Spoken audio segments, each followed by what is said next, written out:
The 16th century witnessed the rise of two powerful empires, the Ottomans in the east and the Saadians in the west. These two empires, though separated by vast distances, were bound by their ambitions and the strategic importance of their territories. The Saadians, hailing from the western Maghreb, established their dominance in Morocco, a region rich in history and culture. The Ottoman Empire, under the leadership of Sultan Suleiman the Magnificent, reached the zenith of its power, controlling vast territories across 3 continents. Suleiman's reign marked a golden age for the Ottomans, characterized by military conquests, architectural achievements, and cultural flourishing. Their military prowess, fueled by advanced gunpowder technology and a formidable army, made them a force to be reckoned with. The Ottomans were not just conquerors, they were also skilled administrators, integrating diverse cultures and peoples into their empire. Meanwhile, in the Western Maghreb, the Saadi dynasty rose to prominence in Morocco. Their rise was marked by a series of military campaigns and strategic alliances that solidified their control over the region. Claiming descent from the Prophet Muhammad, the Saadians, led by ambitious rulers like Muhammad Sheikh, unified Morocco and expelled the Portuguese from key coastal cities. This unification was not just a political achievement but also a cultural renaissance for Morocco. Their control over the trans-Saharan trade routes, particularly the lucrative gold trade, brought them immense wealth and influence. The Saadians leveraged this wealth to build magnificent structures and patronize the arts, leaving a lasting legacy in Moroccan history. These two empires, with their expanding ambitions, were on a collision course. The Ottomans sought to extend their influence into North Africa, while the Saadians aimed to protect and expand their own territories. The strategic importance of North Africa, both as a gateway to the Mediterranean and a hub for trade, made it a prize worth fighting for. Control over this region meant not only economic prosperity but also significant geopolitical power. The stage was set for a dramatic clash between these two formidable empires. North Africa, with its strategic location linking the Mediterranean to the Sahara and beyond, became a point of contention between the Ottomans and the Saadians. The Ottomans, having established their dominance in the eastern Mediterranean, sought to expand their influence further west. Control over North Africa would not only provide them with additional resources and manpower, but also grant them strategic control over trade routes connecting Europe, Africa, and the East. The Saadians, aware of the Ottoman threat, sought to consolidate their power and forge alliances to counter Ottoman expansion. They understood that their control over the trans-Saharan trade, particularly the gold trade, was a source of their strength and a potential target for Ottoman ambitions. The stage was set for a clash of empires. The tensions between the Ottomans and the Saadians escalated in 1554 with the assassination of Sultan Mohammed Sheikh of Morocco. While the exact circumstances surrounding his death remain shrouded in mystery, it is widely believed that the Ottomans, through their allies in Algiers, played a role in his demise. This act of regicide sent shockwaves through Morocco and ignited the flames of war. The Saadians, outraged by the assassination of their ruler, vowed revenge and prepared for a confrontation with the Ottomans. The assassination of Mohammed Sheikh transformed a simmering rivalry into open warfare. The simmering tensions between the Ottomans and the Saadians finally erupted in 1558 at the Battle of Wadi al-Laban, also known as the Battle of the Three Kings. This confrontation was not just a mere skirmish, but a significant event that would shape the future of North Africa. The stakes were incredibly high, with both empires vying for dominance in the region. This epic clash, fought near the town of Fez in Morocco, pitted the Ottoman forces led by Salah Rais, the Beylerbey of Algiers, against the Saadian army, commanded by Sultan Abdullah al-Ghalib, the successor of Mohammed Sheikh. The battlefield was strategically chosen, with both sides understanding the importance of controlling this vital region. The Ottomans, with their vast empire stretching across 3 continents, saw Morocco as a crucial addition to their territories. The battle was a fierce and bloody affair, with both sides fighting relentlessly for victory. The air was thick with the sounds of clashing swords, the roar of cannons, and the cries of wounded soldiers. The ground, once a serene landscape, was quickly transformed into a chaotic and brutal theater of war. Each side was determined to outlast the other, knowing that the outcome would have far-reaching consequences.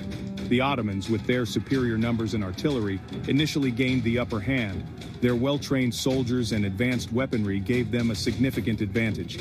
The Ottoman cannons in particular wreaked havoc on the Saadian lines, causing massive casualties and spreading fear among the ranks. It seemed for a moment that the Ottomans would secure a swift and decisive victory. However, the Saadians, fighting on home ground and fueled by a desire to avenge their slain sultan, fought back with fierce determination. Their intimate knowledge of the terrain and their unyielding spirit turned the tide. The Saadian warriors, inspired by their leaders and driven by a deep sense of duty, launched a series of counterattacks that began to wear down the Ottoman forces. The battle, once seemingly decided, was now hanging in the balance. The tide of the battle turned when Sultan Abdullah al-Ghalib, displaying remarkable courage and tactical acumen, led a decisive counterattack that routed the Ottoman forces. His leadership on the battlefield was nothing short of inspirational. With a combination of strategic brilliance and sheer bravery, he managed to outmaneuver the Ottoman commanders. His presence on the front lines galvanized his troops, who fought with renewed vigor and determination. Salah Rais, the Ottoman commander, was killed in the battle, and the Ottomans suffered a crushing defeat. The loss of their leader was a devastating blow, leading to a complete collapse of their morale and fighting capability. The aftermath of the battle saw the once mighty Ottoman forces retreating in disarray, marking a significant victory for the Saadians. This battle not only secured the Saadian dynasty's control over Morocco, but also sent a clear message to other regional powers about their strength and resilience. Section 5: Aftermath and Legacy Shaping North Africa. The Battle of Wadi al-Laban was a watershed moment in the history of North Africa. The decisive Saadian victory halted the Ottoman advance westward and secured Moroccan independence for centuries to come. It also marked the beginning of the decline of Ottoman influence in the western Maghreb. For the Saadians, the victory cemented their status as a major power in the region. It enhanced their prestige, bolstered their legitimacy, and secured their control over Morocco. The victory also allowed them to consolidate their hold over the trans-Saharan trade routes, further enriching their coffers and solidifying their regional dominance. Section 6: The Ottoman Empire after the battle. The defeat at Wadi al-Laban, while a significant setback, did not cripple the Ottoman Empire. The empire was vast and powerful, and its ambitions extended far beyond North Africa. The Ottomans, after their defeat, focused their attention on other fronts, consolidating their control over the eastern Mediterranean, expanding further into Europe, and challenging the Portuguese in the Indian Ocean. However, the defeat did expose the limitations of Ottoman power projection in the western Maghreb. It also highlighted the logistical challenges of maintaining a large military presence so far from their heartland. Section 7: The Saadi dynasty after the battle. The Saadi dynasty, emboldened by their victory at Wadi al-Laban, entered a golden age. This victory was not just a military triumph, but a turning point that solidified their power and influence in the region. The morale of the Moroccan soldiers soared, and the unity among the tribes was stronger than ever. They consolidated their control over Morocco, establishing a centralized administration that brought stability and prosperity to the region. The Saadians implemented reforms that improved agricultural productivity and boosted the local economy, expanded their influence into the Western Sahara, securing vital trade routes that connected them to sub-Saharan Africa. This expansion allowed them to control the lucrative trans-Saharan trade, dealing in gold, salt, and other precious commodities, and fostered trade and diplomatic relations with European powers. The Saadians established strong ties with Spain, Portugal, and England, which brought new technologies and ideas to Morocco, further enhancing their cultural and economic development. The Saadians, under rulers like Ahmad al-Mansur, transformed Marrakesh into a magnificent capital, renowned for its architectural splendor. Ahmad al-Mansur, known as the Golden, was a patron of the arts and sciences, attracting scholars, poets, and artisans from across the Islamic world. adorned with palaces, gardens, and mosques that stand as testaments to their wealth and power. The al-Wadi Palace, in particular, was a marvel of its time, featuring intricate designs, lavish decorations, and expansive courtyards that showcased the dynasty's grandeur. However, the Saadi dynasty, like many empires before them, was not immune to internal strife and external pressures.